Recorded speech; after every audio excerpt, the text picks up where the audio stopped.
Halo teman-teman, bertemu lagi dengan saya Dr. Sandra Cynthia Lango, spesialis penyakit dalam konsultan rheumatologi dari Siloam Hospital Lipo Village.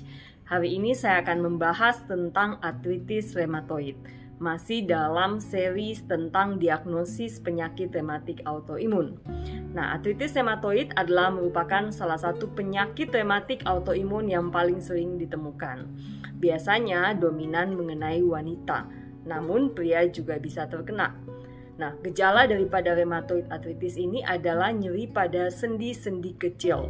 Nah, sendi kecil yang dimaksud adalah sendi tangan, sendi jari-jari tangan, pergelangan tangan.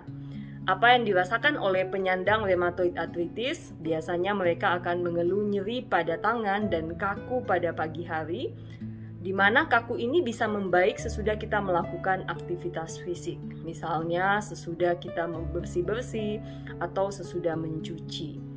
Nah, kaku pada tangan ini apabila berlanjut bisa juga terserang sendi-sendi yang lain seperti pada pergelangan kaki, lutut, jari kaki, pada siku, bahu, dan juga pada leher. Nah, itu semua bisa terkena pada rheumatoid arthritis. Nah, kalau teman-teman menjumpai keluhan-keluhan seperti yang saya sampaikan tadi, teman-teman harus berkonsultasi dengan dokter spesialis penyakit dalam konsultan rheumatologi untuk kepastian diagnosis lanjut. Nah, apa yang akan dilakukan oleh seorang rheumatologis apabila teman-teman mengeluh nyeri sendi yang sudah berkepanjangan? Seorang rheumatologis tentu pertama-tama harus memeriksa kondisi fisik teman-teman sekalian. Karena keluhan nyeri ini belum tentu berasal dari sendi. Masih ada penyebab yang lain yang hanya bisa dibedakan oleh seorang dokter. Misalnya gangguan pada jaringan lunak atau tendon. Nah, ini juga bisa menimbulkan rasa nyeri. Apabila memang diputuskan oleh dokter bahwa ada radang sendi dan dicurigai teman-teman menyandang rheumatoid arthritis, dokter akan melakukan pemeriksaan penunjang lanjutan. Nah, apa pemeriksaan penunjang yang bisa dilakukan oleh seorang dokter? Dokter akan melakukan tambahan pemeriksaan laboratorium untuk membantu diagnosis penyakit Anda. Pemeriksaan laboratorium yang bisa diperiksakan adalah rheumatoid factor, anti-CCP, kemudian laju endap darah, dan CRP. Pemeriksaan yang pertama dan kedua ini adalah untuk membantu diagnosis rheumatoid arthritis, sedangkan pemeriksaan laju endap darah dan CRP untuk menunjukkan adanya inflamasi atau peradangan pada tubuh teman-teman. Jadi, untuk menegakkan diagnosis rheumatoid arthritis, dokter melakukan proses diagnosis dengan menggunakan suatu pedoman. Jadi, pedoman ini digunakan di seluruh dunia berdasarkan panduan yang dikeluarkan oleh organisasi rematik Amerika dan Eropa, yaitu ACR dan EULAR. Nah, dari panduan ini dokter bisa menentukan teman-teman menyandang RA atau tidak. Nah, bagaimana proses diagnosisnya? Dengan melakukan pemeriksaan fisik pada ada tidaknya radang sendi pada tubuh teman-teman dan ditunjang juga dengan pemeriksaan laboratorium dan kemudian dibuat skor. Nah, di sini teman-teman bisa melihat item-item skor apa yang harus diperhatikan oleh seorang dokter dalam membuat diagnosis rheumatoid arthritis. Jadi ada 4 item, yaitu jumlah sendi yang terkena, kemudian lamanya sakit sendi, kemudian bagaimana nilai LED dan CRP, dan serta rheumatoid factor dan anti-CCP. Dan untuk item-item ini masing-masing kita buat suatu scoring. Nah, kalau teman-teman memenuhi skor minimal 6, berarti diagnosis rheumatoid arthritis bisa ditegakkan.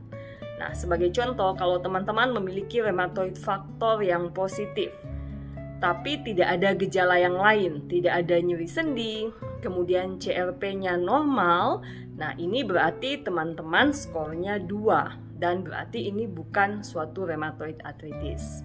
Kemudian contoh yang lain, misalnya teman-teman memiliki rheumatoid factor yang positif, berarti skornya sudah 2. Kemudian memiliki CRP yang tinggi, nah berarti tambah skor 1 berarti sudah 3. Dan kemudian ada 4 sampai dengan 10 sendi kecil yang terkena. Kita bisa memberikan suatu skor 3.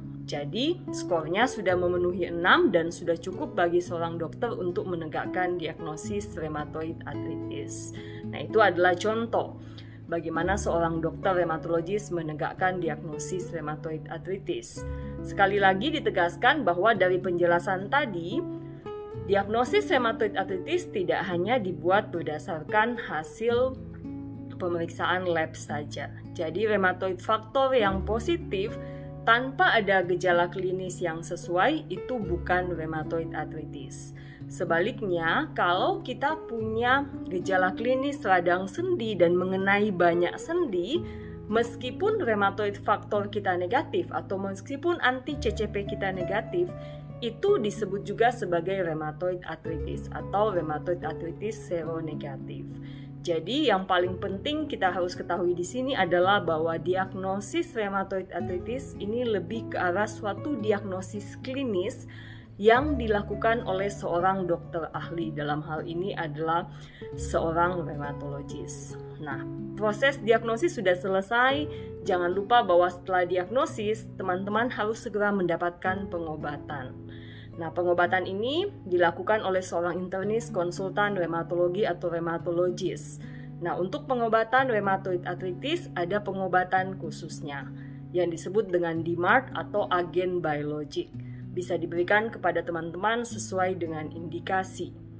Nah, obat-obatan seperti penghilang sakit yang dijual bebas ataupun steroid tidak cukup untuk mengobati RA. Dan obat-obatan ini tidak bisa mencegah kerusakan sendi pada RA.